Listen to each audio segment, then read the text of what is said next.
Hamınıza salam dostlar, mən Hüseyin. Bugün Brawl Stars'da 6200 kupa eləməyimizə son maç qalır. Gəlin maçımıza. Abone olup like atmayı unutmayın. Like atmayı unutmayın.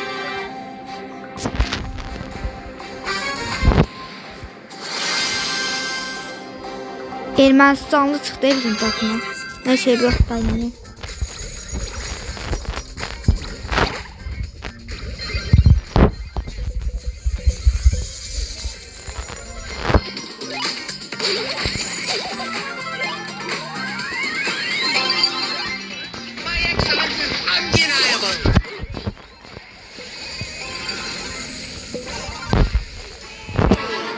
Geçen yer attı. Özüm biraz oynayıram ki vallahi.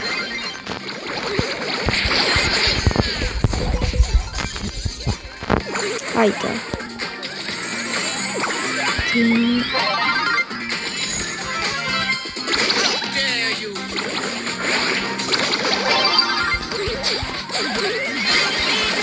Oha.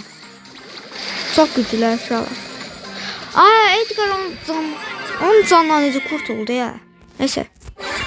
Dur.